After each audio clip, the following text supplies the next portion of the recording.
In class, the teachers had the students pass back handouts for tomorrow's home ec cooking class, and our protagonist, 15-year-old Okuto Nakamura, who had just entered Hoshimi High this spring as a freshman, was frantically unfocused on class, and more focused on the boy he had a crush on. The first day he saw Hirose was at the opening day ceremony.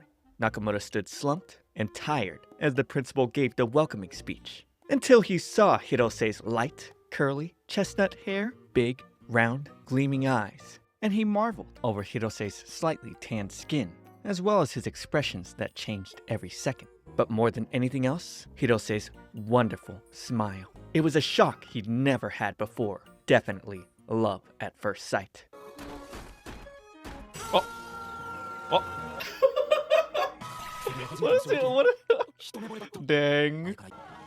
Oh, so he fell into the love hole. Love at first sight. Ah, guys, love at first sight. I remember stuff like that. Yeah. The childish descriptions. Oh, his light curly hair, big around gleaming eyes, slightly tan skin. These are definitely the childish descriptions of an angsty teenager. A month had passed since then. No progress had been made. They weren't even friends yet. In fact, they haven't even spoken to each other once. He'd been waiting for a chance to talk to Hirose since the first day, but he hadn't even gotten the chance to look him in the eye. He couldn't take it any longer. Today, he definitely talked to Hirose. At the end of class, Nakamura thought about how he simulated every possible conversation in his head since the first day of school.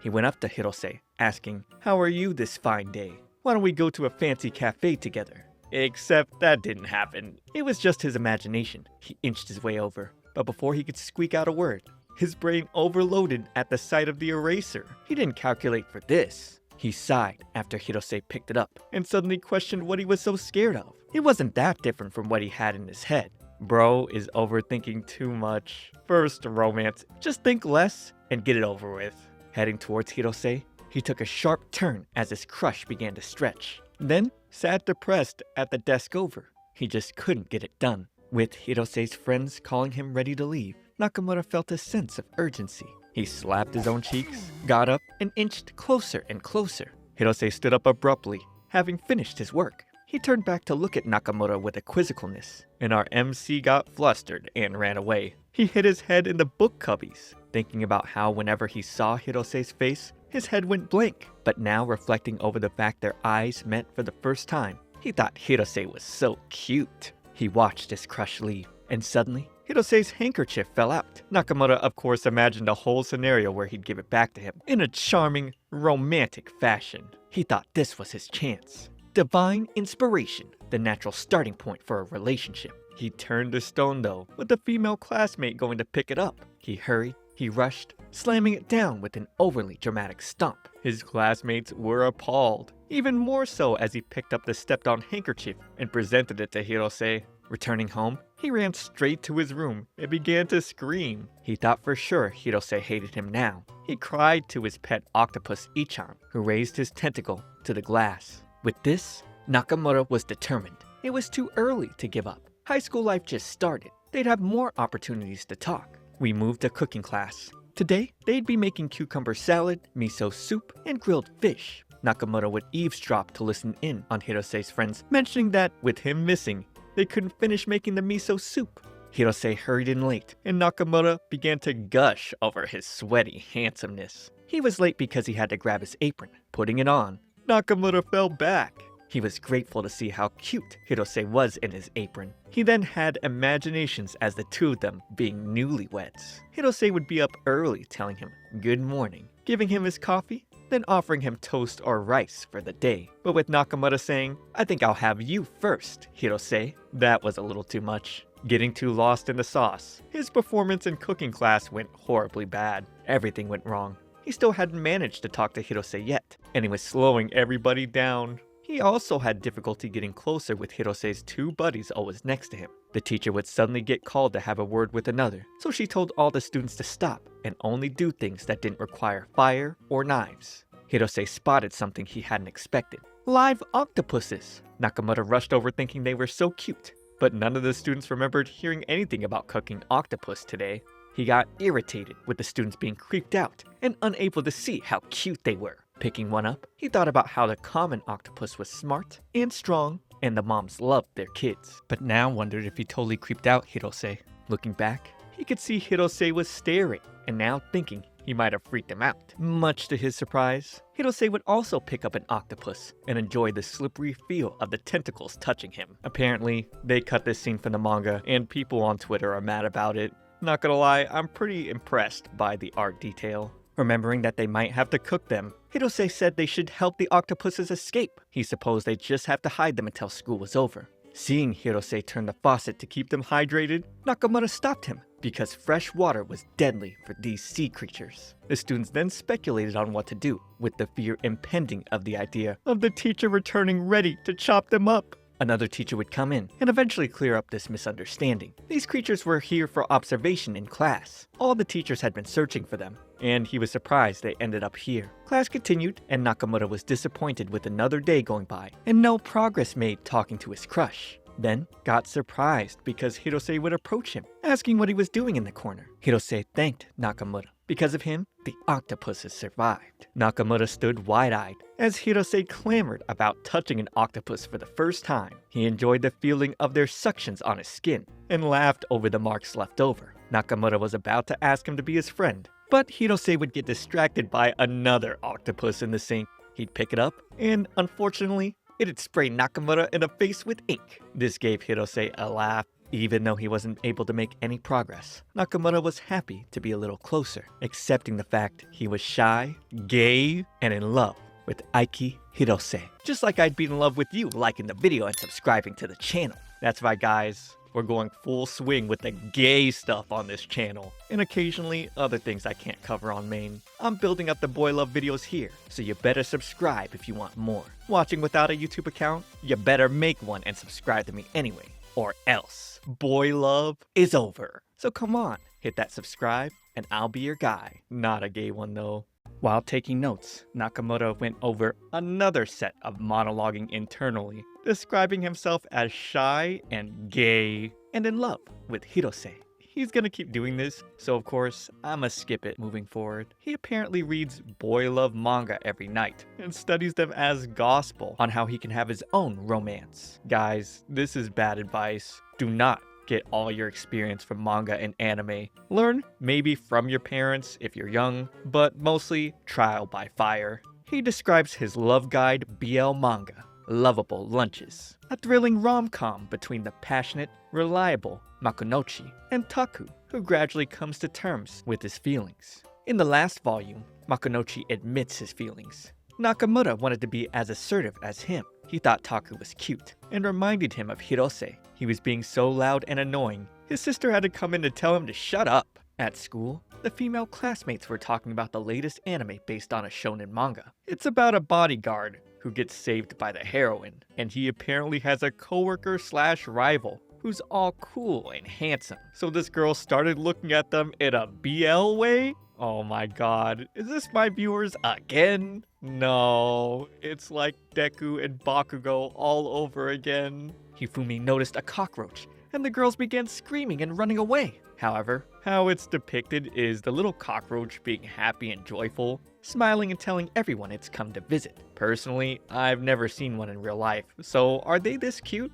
Nakamura finally arrived, and one of the girls shook him, telling him to do something about the bug. He got thrown into it, and he couldn't believe this. He was ignored most of the time, so why now? He'd then hear Hirose's greeting, and his imagination played back to the manga, where Maku saves Taku from the Housefly King. He's seen this scenario in Lovable Lunches, and now felt all his BL reading has paid off. He hoped Hirose would see how cool he was, and tell him to come to his place to deal with his cockroaches. He then folded up one of his notebooks, and approached the little bug. Although he didn't like killing bugs for no reason, it hopped on. His plan was to keep it alive and get it outside. He turned back, hoping to impress his crush, and Hirose stared in awe. However, the little bug saw a tunnel and decided to climb into Nakamura's sleeve. Everyone freaked out and backed away. He couldn't move, feeling it crawl on his back and his stomach. Hirose rushed in and shoved his hand into Nakamura's clothes. He could feel Hirose's small, strong hands, sweat and warmth,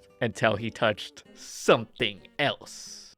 This is so gay. Hirose eventually pulled out the cockroach victoriously. He then held his hand out the window, and the bug happily flew away. He turned back to see a tear fall from Nakamura's eye. Our main character was elated, having been touched by Hirose, and thankful for the cockroach. For a while after that, people kept their distance though. During math class, instead of paying attention, Nakamura was studying more of his favorite BL manga, plotting his next move to impress Hirose. He considered acting more confident, and his teacher would whack him to pay attention. Nakamura was glad at least his teacher didn't notice he was reading BL in class. He decided to read it while he ate, for practice to make himself feel better. This particular chapter, Makunochi was trying to feed Taku, but he got rejected. Taku had said at this point he liked him, but didn't know what that really entailed.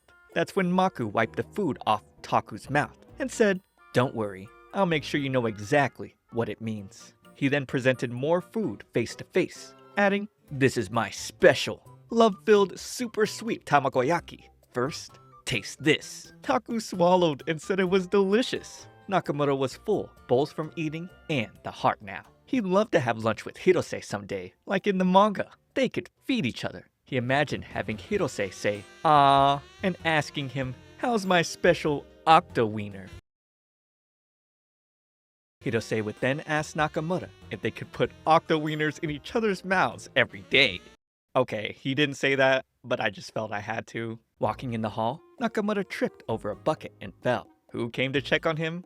Hirose, of course. Nakamura freaked out, but then quickly began to seem like he was alright. Hearing Hirose was worried about him, Nakamura thought his kindness was on another level. Hirose would point to something at Nakamura's feet. It was lovable lunches. Nakamura began to sweat profusely, and with him denying it was his, Hirose became skeptical, seeing he denied so quickly. However, he would take it to the class, wanting to return it to its proper owner. He really stood in front of everyone and asked. Wow, I'd be pretty embarrassed if I was Nakamura for sure. The boys started joking, realizing it was a BL book, and now Nakamura was having flashbacks. There was a time right after swim class in elementary school. The teacher pulled out his underwear since it was left in the locker rooms. The boys in front of Nakamura teased because whoever it was wasn't wearing any. Back then, all he could do was panic. But since growing up, he knew exactly what to do at times like these. He made his way to his desk and played dumb. The day ended with zero progress made again. He wondered if he was getting further away from his crush. And now his manga was gone too.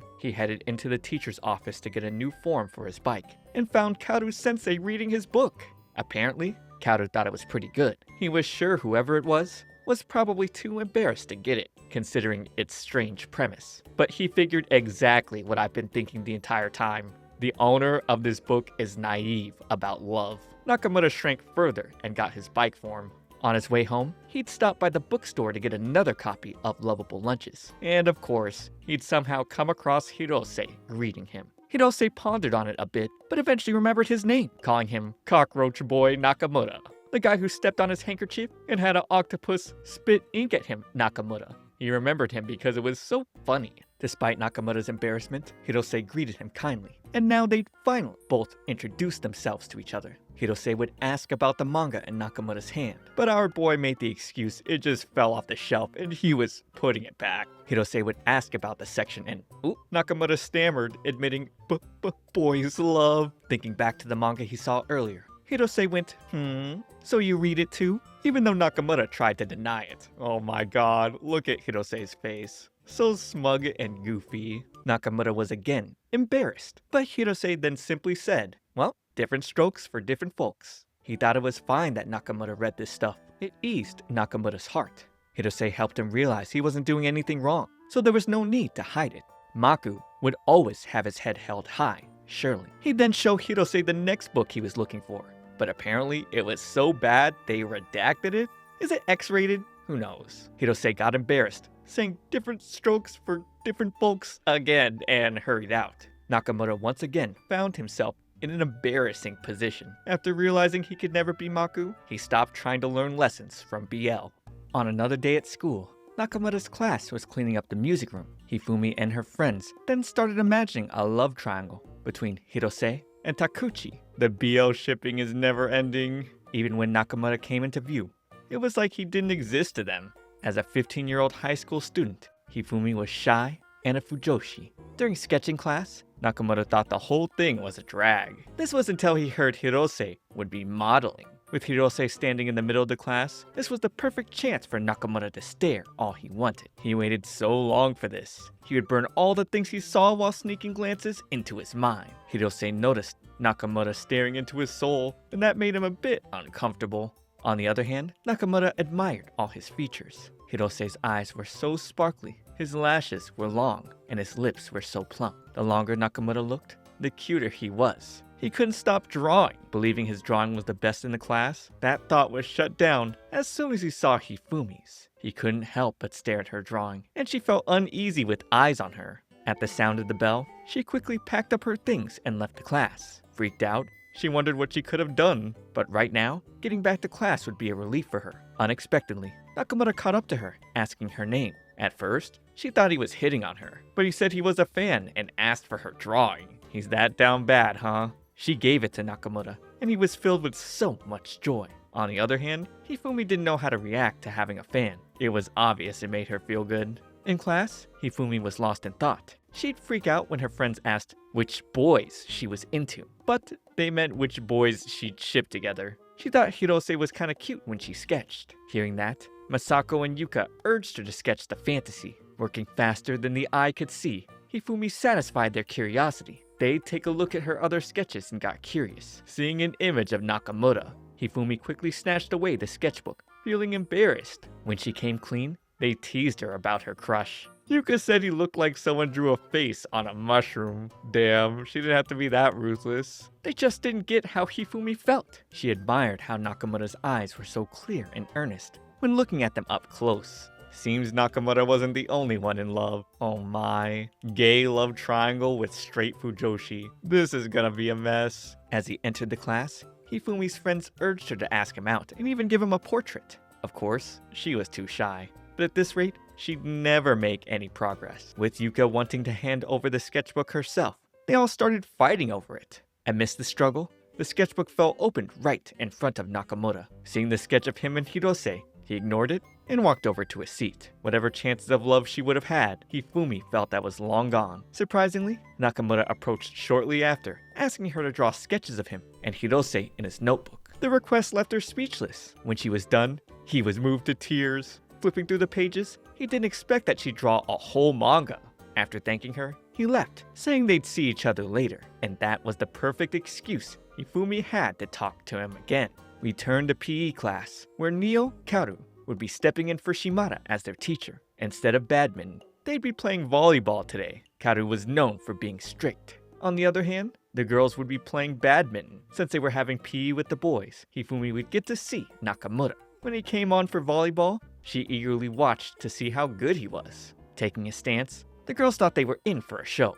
Except Nakamoto would receive the ball with his face and go ahead to mess up every time. Yet, Hifumi thought he looked so cool. I guess love really is blind. While cleaning up after class, Nakamoto was shocked to meet Hifumi in the storeroom. Apparently, she found a family of mice here and thought they were cute. Likewise, he shared the same sentiments and called her a nice person. Hearing those words, she was flush. That's when Hirose came in, and now Nakamoto was the one who was all flustered. Hirose saw the mice and suggested hiding them with the equipment. And while they were all lost in the cuteness, they got locked in. They'd bang on the door, screaming for help, but everyone was already gone. With no other choice, they agreed to pass the time by chatting. As time passed, the number of things they could talk about wasn't so much. An hour later, no one had come for them still. The room was getting so hot, especially for Nakamoto and Hifumi, who were both close to their crushes. They both wished they could stay here all night. Poor Hirose was completely clueless. Out of nowhere, he asked if they were crushing on anyone. They'd both immediately deny it. At night, Nakamoto woke up and found the others asleep. Who even leaves kids in school for this long? Hifumi slumped over his shoulder, and he began feeling like the king of the seas. When Hirose leaned in a bit closer, he got flustered. Then, he started trying to get closer to touch him. Being able to get a whiff of Hirose's scent made him so happy. Just when he was about to touch Hirose, Kaoru finally found him. Nakamoto hoped the teacher didn't catch him in the act. Afterwards, Kaoru would apologize to them for being careless. And it turns out, he actually did catch Nakamoto sniffing Hirose. With Otogiri offering them a ride home, the three of them got into his car. Nakamura was glad Hirose didn't notice anything. Meanwhile, from Hifumi's point of view, it looked like Nakamura and Hirose were about to kiss back then. She'd catch him staring intensely in Hirose's direction. Noticing how quiet she was, Nakamura asked if she was alright. He was glad to hear she was fine, and that gesture made her admire his kindness. Alright, well this was an interesting turn of events. What's gonna happen next? Subscribe for next week's part, but for now, watch this next video. It's me, Comfy Tea. I'll see you all in the next one.